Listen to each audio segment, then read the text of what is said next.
ہمارے حضرت رحمت اللہ علیہ ایک واقعہ سنایا کرتے تھے، فرماتے تھے کہ ایک آدمی ناشتہ خریدنے کے لیے گیا تو اس نے صبح ہوٹل سے کچھ کھانا لیا. کھانے کے دوران ہوٹل والے نے اسے کہا بھائی دہی بھی لے لو. تو جب اس نے کہا نا کہ دہی بھی لے لو تو وہ کہنے لگا یار مدینہ کی دہی کھٹی ہوتی ہے. اب اپنی روانی میں یہ بات کر بیٹھا. رات خواب میں نبی علیہ الصلوۃ والسلام کی زیارت نصیب ہوئی.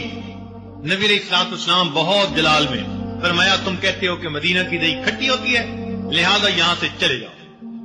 اب خواب ختم ہو گیا. یہ بڑا پریشان کہ کیا ہو. چنانچہ صبح علماء سے پوچھا. علماء نے کہا کہ بھئی ایسے کرو کہ نبی علیہ الصلوۃ والسلام کے چچا سیدنا حمزہ رضی اللہ تعالیٰ عنہ وہ نبی علیہ السلام کے بہت محبوب تھے، چچا تھے، دوست تھے، بھائی تھے، لہذا ان کی خدمت میں کچھ قرآن پڑھ کر پیش کرو اور وہاں جا کے دعا مانگو، ہو سکتے اللہ تعالیٰ تم پر مہربانی کر دے. چنانچہ وہ شہدائے بدر کی جگہ پر حاضر ہوا، وہاں بھی دعائیں مانگی، قرآن پڑھا، ایصال ثواب کیا.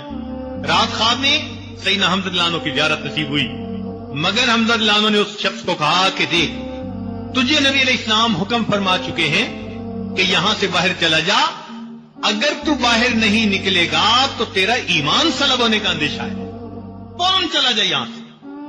تو ہمارے حضرت فرمایا کرتے تھے کہ اس لیے ہمیں زیب نہیں دیتا کہ ہم وہاں کی کسی بھی چیز کے اوپر تنقید کریں، کوئی تنگی بھی پہنچ جائے تو خاموش رہے، اس لیے کہ ہمیں وہاں حاضری کی اجازت مل جانا یہی ہماری اوقات سے بڑی بات ہے. اس لیے ہم وہاں جا کر ادب کا خیال رکھیں اور اللہ رب العزت سے دعائیں مانگتے رہیں.